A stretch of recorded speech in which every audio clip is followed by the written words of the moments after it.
네, 용칼입니다.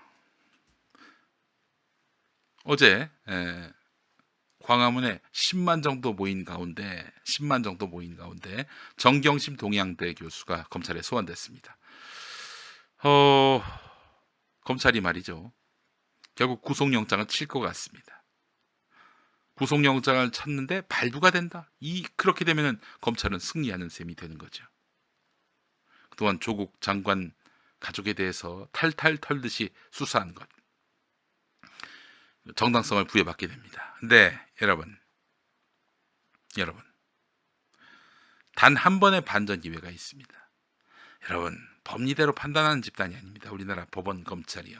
어? 심지어 판사의 검사의 정치적 성향에 따라서 있는 죄도 없게 되고 없는 죄도 있게 되는 게 이 나라 법원 검찰이 쥐고 있는 권력의 속성입니다. 자, 검찰이 만약에 불구속한다. 기소는 하고요. 불구속한다. 그러면 이 자체로 윤석열 검찰은 패배를 인정하는 꼴이 됩니다. 그렇다면 불구속 기소냐, 구속 기소냐, 이 갈림길에 서는 거 아닙니까? 불구속 기소한다면 말할 것도 없지만 구속하려 한다. 먼저 검찰이 구속영장을 청구하지 않습니까? 법원이 그럼 결국 이 구속영장을 발부하느냐 마느냐 이제 그 결정을 내리게 되는데 구속영장을 발부한다면은 검찰이 이기는 겁니다. 자, 그렇다면은 법원의 판단을 좌우할 수 있는 게 무엇일까? 검찰의 공소장이 잘 쓰여졌나 안 쓰여졌나 그것일까요? 아닙니다. 바로 내일 10월 5일 서초동 촛불 얼마나 모이느냐, 이것이 말하자면 검찰이 지느냐 이기느냐 그 갈림길이 될 것입니다.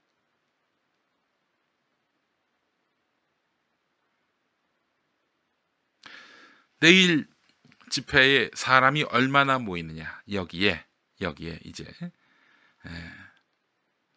검찰 수사의 방향, 윤석열호의 방향, 검찰 개혁의 방향이 결정되게 되는 것입니다. 자, 우선 광고부터 잠깐 보시고 우리 용칼 이어가도록 하겠습니다. 네, 에듀 천사입니다. 에듀 천사. 화상으로 강의하는 에듀 천사입니다. 네. 에듀 천사는 실시간 화상 과외 서비스입니다. 실시간 화상 과외는 인터넷 강의와 다릅니다. 강의를 듣고 난 후 선생님과 실시간 소통을 통해서 학생의 이해 수준을 바로 체크할 수 있습니다. 선생님들이 수시로 학습 상태를 점검해서 학생 수준에 가장 적합한 교육 서비스를 제공하는데요. 뿐만 아니라 주기적으로 선생님과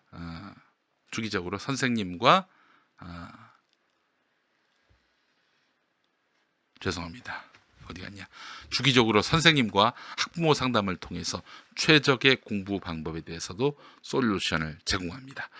자, 검색창에 에듀 천사 혹은 www.edu천사.co.kr 네, 이곳을 방문해 주시면 감사하겠습니다. 예, 여러분 많이 관심 가져주시고요. 또 문의도 많이 해주시면 감사하겠습니다. 상담 문의만 하셔도 학생의 학습 유형 검사를 무료로 제공합니다. 예. 자, 잠깐만 좀 기다려 주십시오. 참 이건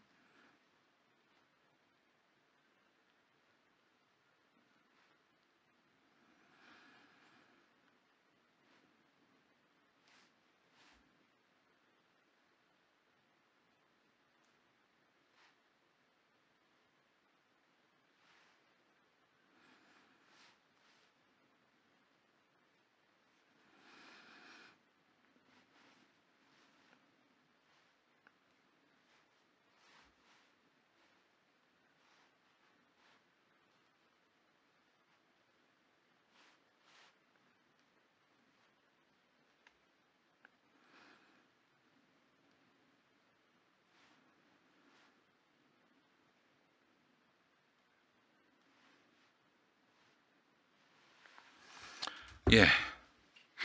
아유, 땀이 나네요. 힘들고. 자, 그러면은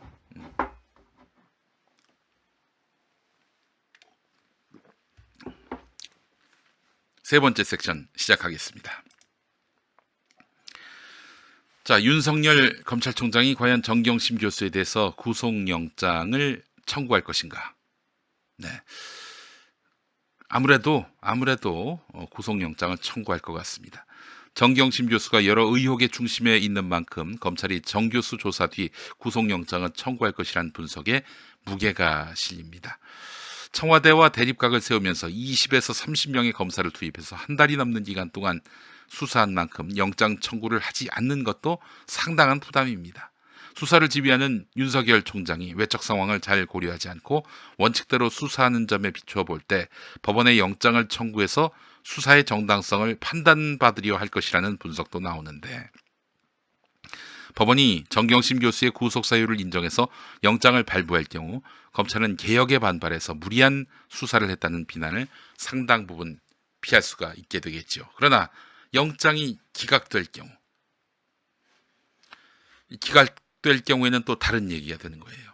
이번 수사가 검찰개혁 저지를 위한 무리한 수사였다는 비난이 더욱 커지고 윤석열 총장의 거취 문제로도 이어질 수 있다는 것이죠. 이 때문에 정 교수를 불구속 수사해야 한다는 의견이 검찰 내부에서 흘러나오고 있다고 합니다. 그런데 불구속 수사하는 순간 이거는 검찰이 개망신을 당하는 겁니다. 아마 불구속 수사나 구속영장 기각이나 효과는 같을 거예요. 그렇기 때문에 지금 윤석열 총장으로서는 구속영장 발부, 이거 말고는 살 길이 없는 것입니다. 솟아날 구멍이 그거밖에 없는 거예요. 상황을 이렇게 만든 사람이 바로 윤석열 총장입니다. 수사가 길어질수록 정치적 논란과 진영 대결 양상이 심해져서 수사 동력이 떨어질 가능성이 있다. 검찰은 정 교수에 대한 조사를 마치는 대로 조 장관을 직접 소환해서 여러 의혹에 연루됐는지 조사하는 방안을 검토하고 있는데, 지금 정경심 교수를 죄인으로 만들려고 꽤나 노력 열심히 하고 있습니다만은 제가 봤을 때는 현실적으로 쉽지 않아요.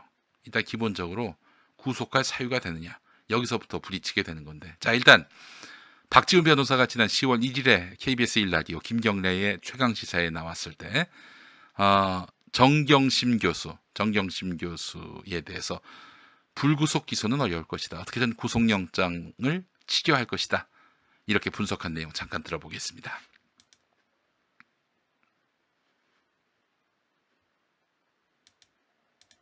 특수수사의 마무리는 구속입니다. 예. 아마 검찰 이렇게 했는데 구속영장까지 못 친다면 정말 비난을 받고 그래서 예. 구속을 영장을 할 겁니다. 예. 다만 법원에 공이 넘어가는데 도주 우려 없고 주거는 일정합니다. 예. 증거 인멸 우려예요. 네. 그래서 유시민 이사장이 얘기했던 증거 보전, 증거 인멸, 이 부분이 왜 그 얘기를 계속 하냐면 이 부분이 가장 문제점이 될 수 있는 거예요. 네, 그렇습니다. 이제 증거 보전, 증거 인멸, 이거 갖고 이제 시비를 걸려 하는 것인데, 증거 인멸은 뭐냐? 지금까지 뭐 검찰이 내라는 거 다 냈고 나오라고 했을 때 다 나왔어요. 검찰 수사에 협조했습니다. 뭘 감추려던 게 없어요. 그러니까 이제 사실 검찰로서는 뭐 그동안 무수히 많은 이런 피의사실 공표를 통해서 정경심 교수가 수사에 비협조적이고 심지어는 증거를 인멸하려 했다, 이런 인상을 여론에게 깊이 심어주려고 길을 썼습니다. 증거인멸이 뭐냐? 컴퓨터 하드디스크 복사한 거, 그겁니다. 아니, 자기 컴퓨터를 지금 저쪽에서 가져갔는데 자기 컴퓨터에 뭐가 남았는지 방어를 해야 될 거 아니에요. 그래서 카피를 했습니다. 그게 무슨 증거인멸이에요. 진짜 증거인멸이라면은 그 하드디스크 떼다가 갖다 버리든지, 뭐 디가우징이라고 하나요? 뭐 그때 망치로 두드려 부수든지 그래야 되는 겁니다. 그게 아니에요. 협조할 거 다 협조했고 증거 다 가져갔습니다. 11시간 동안 압수수색하면서 말이죠. 그런데 증거인멸로 해가지고 영장을 청구하려 드는 건데, 아니 그 이쪽에서는 아니 우리는 증거 다 드렸어요. 뭐 하나 숨긴 거 없습니다. 우리 방어권을 위해서 카피했을 뿐이에요. 그게 왜 문제가 되죠? 이렇게 나온다면은 이 제정신 박힌 영장 판사는 그래요? 그럼 구속영장을 칠 수가 없는 거지. 구속영장 기각할 겁니다. 원본이 있는데 무슨 증거인멸이야, 증거인멸이. 그 원본, 그걸 없앤다든지, 뭐, 불태웠다든지, 뭐, 그러면 모르겠지만. 자, 그러더니 말이죠. 뭐 또 저는 알아야 하는 걸, 뭐, 포토샵을 이용했는지, 이용하지 않았는지는 모르겠지만, 그 상장을, 위조했다. 이걸로 지금 또 걸었단 말이죠. 너무 허술합니다. 지금 기소한 것도 보면 공소장 다 고쳐야 돼요. 공소장 기초 사실이 틀리면은 공소장 변경이 안 됩니다. 법률가들 얘기가 그렇습니다. 그렇다면 공소장 취소하고 새로 기소를 해야 되는 건데 얼마나 망신스러워요. 검찰이 의도를 갖고 이 사람 범죄자 만들려고 그렇게 해가지고 억지로 기소한 것이 드러나는 거 아닙니까? 그러면 이 수사의 정당성이 상실됩니다. 공소장 고친다고 해결될 문제가 아닌 거예요. 자, 얼마 전에 PD 수첩이 이거는 표창장 위조는 불가능하다. 동양대 표창장 위조는 불가능하다. 그런 결론을 내렸습니다. 그거 보고도 거기 이론을 제기하거나 반론을 제기할 수 없을 거예요.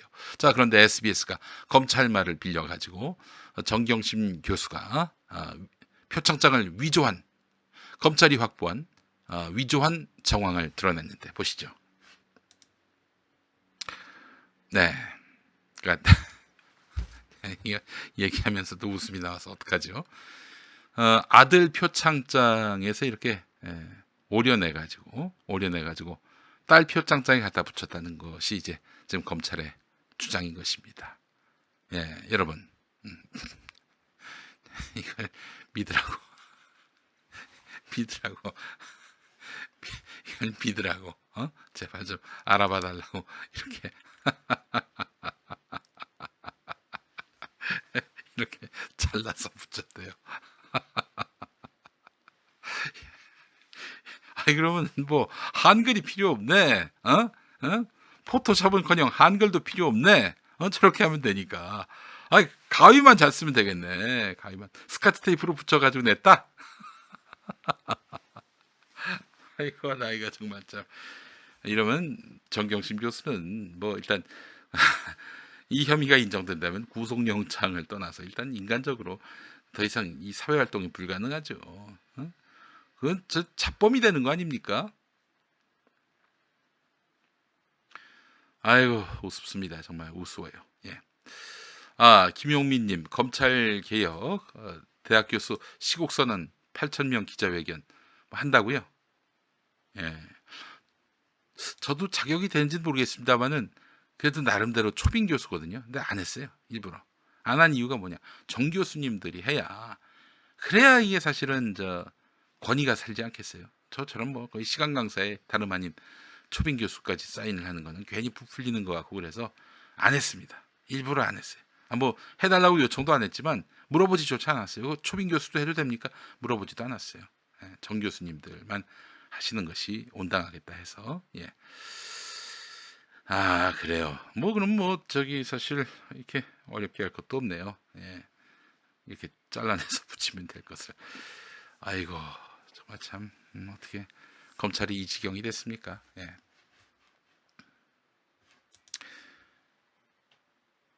자, 경향신문은 이렇게 얘기합니다.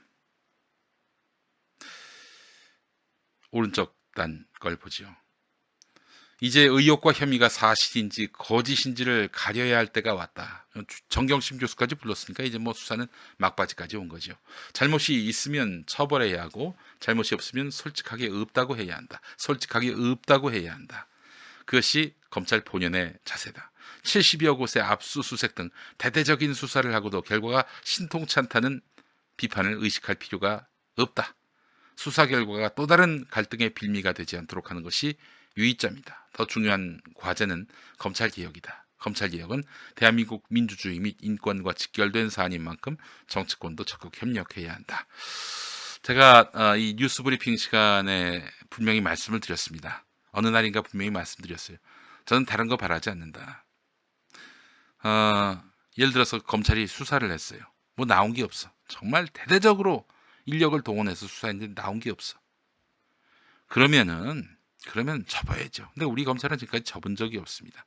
다른 여죄를 조사해서 이 새끼 나쁜 놈임을 반드시 인정하고 수사를 접습니다. 자기들이 애초에 의심했던 그 혐의는 뭐 확인 결과 아무것도 아닌 걸로 드러나면은 다른 어떤 별건을 털어가지고 이 새끼 나쁜 새끼니까 이 새끼에 대해서 우리가 턴 게 문제가 없다.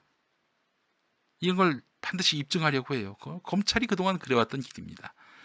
근데 제가 윤석열 총장한테 마지막으로 거는 기대는 없을 때 없다고 덮는 그 자세. 그게 진정한 검사의 자세거든요. 공복의 자세거든요. 그걸 제가 윤석열 총장한테 기대하는 바입니다.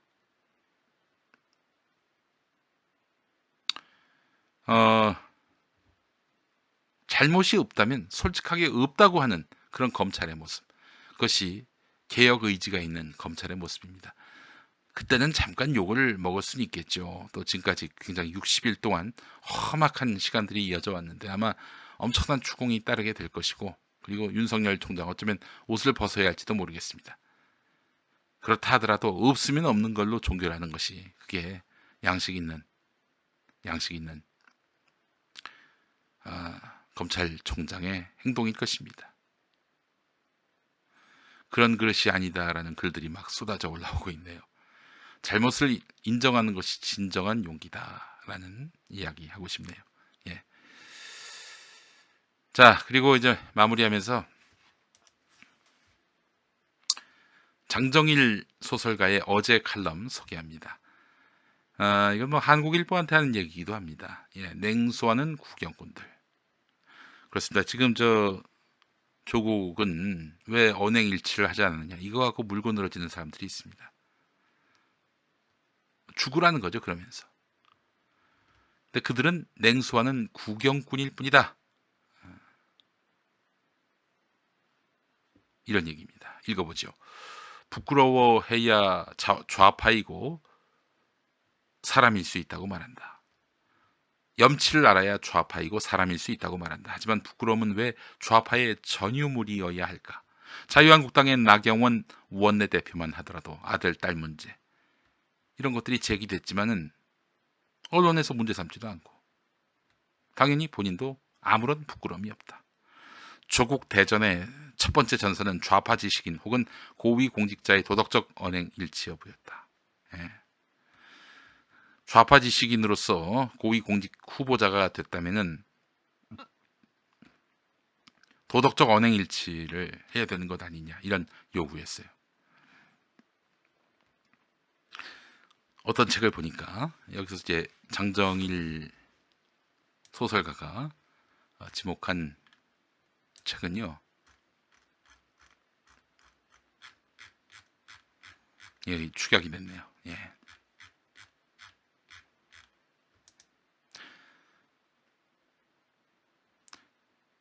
박구용의 문파 새로운 주권자의 이상한 출현이라는 책입니다. 이 책의 지은이는 현대 사회는 공자 시대와 같은 도덕적 언행일치를 더는 보장해 주지 못한다. 사회적 복잡성의 폭발적인 증가와 변화 속도의 가속화는 386 입진보들만이 아니라 성인 군자들조차도 말과 말, 행위와 행위의 일치를 지향할 수 없도록 만들었다. 그렇죠. 여러분, 지금 사회가 굉장히 복잡해졌어요. 과거처럼 그냥 귀양살이 하면서 안빈낙도의 삶으로 살다가 가던 그런 시대가 아닙니다. 그런 시대가 아니에요. 금융, 또 이런저런 인적 네트워크, 또 그리고 또 사회적인 포지션, 이게 언행일치가 힘든 사회 속에 우리가 살고 있는 겁니다. 여러분들 한 명 한 명한테 당신은 과연 언행일치로 살아왔는가? 그 답을 할 수가 없는 거죠. 극단적으로 부조리하고 모순된 사회에서는 예컨대 난 말을 못해 하는 수행적 모순을 범하는 횟수가 늘어날 수밖에 없다는 것이다. 그러니까 예전에 조국 장관도 나는 공직 후보자가 될 수가 없다, 뭐 이렇게 얘기를 했어요. 뭐 구린대가 많다는 식으로 얘기를 했는데, 그 얘기는 뭐 구린대가 많다기보다는 도덕적 언행일치를 했느냐라고 물었을 때 자신도 자신이 없다, 이런 겸양의 표시이기도 했죠. 그리고 검찰이 탈탈 털면은 언행일치한 삶을 사는 사람은 아무도 없음을 보여주고 있는 겁니다. 그럼에도 불구하고 이 땅의 좌파 지식인은 왜 너는 언행일치를 하지 않았느냐, 이렇게 막 몰아세우고 있단 말이에요. 쥐는 그렇게 살았나? 물론 언행일치가 되도록 열심히 노력하는 거 필요하죠. 그렇게 하지 못했다고 돌 던질 수 있는 사람은 아무도 없어요. 예수님이 물으실 겁니다. 너희 중에 죄 없는 자가 먼저 돌을 던져라. 누가 돌을 던지겠어요? 아, 진중권 씨는 던지겠다. 진중권 씨는 던지겠어. 예. 박서정이 이 사람 계속 지금 와서 까불고 있는 거 아닙니까? 예? 박서정이, 야, 적당히 해. 여기 네가 그렇게 노는 데가 아니야. 박서정이, 이씨, 까불고 있어 자꾸. 어? 조국 사태 때 도덕과 언행일치 잣대를 광선검처럼 휘둘렀던 논객들도 이와 같다. 이들은 본질을 말하자면 현상으로부터 멀찍이 떨어져 냉소하는 구경꾼들이다. 예. 왜 너는 도덕적이지 않느냐? 너는 왜 언행일치가 이루어지지 않느냐? 그런 질문에 답할 수 있는 사람은 없습니다. 예. 그렇기 때문에 언행일치가 되지 않은 우리 사회의 개혁적 지식인들, 이런 사람들은 다 그냥 집에 있거나 연구실에 있거나 그래라. 그러는 사이에 모피아들이 다 이 권력을 장악한다니까요. 내가 못하니 너도 안 된다. 이런 냉소하는 구경꾼들 때문에 대한민국이 한 발짝도 못 나갑니다. 예. 자, 여러분, 긴 말 필요 없습니다. 내일 서울 서초역을 중심으로 해서 검찰개혁 촛불 집회 많이 참석하셔야 됩니다. 이것이 바로 어찌 보면은 문재인 정부의 고냐 스톱이냐를 좌우하게 될지 모릅니다. 여러분, 검찰개혁 촛불 집회 내일 오후 6시입니다. 10월 5일 토요일 오후 6시. 저희 평화나무 부스는요, 서초역 사거리 서원주유소 아시죠? 영업을 못하게 됐는데 시민들한테 화장실을 개방했던 그 훌륭한 멋있는 서원주유소 옆에 있는 인피니티 건물 앞에서 저희가 최신 정보, 최신호를 나눠드리겠습니다. 그날 오셔서 함께 인사 나누시고 또 서로 격려하는 시간 가졌으면 좋겠습니다. 내일 오후 6시입니다. 저희는 그전부터 일찍부터 가 있겠습니다. 김용민 TV도 내일 이 실황을 생중계할 예정입니다. 그래서 저희가 미리 다 전용선을 설치해 놨어요. 내일 끊김없이 방송 실황 보실 수 있을 겁니다. 서울 서초역 중심 검찰개혁 촛불 집회 현장으로 여러분을 초대하겠습니다. 좋은 하루 보내시고 내일 광장에서 뵙겠습니다.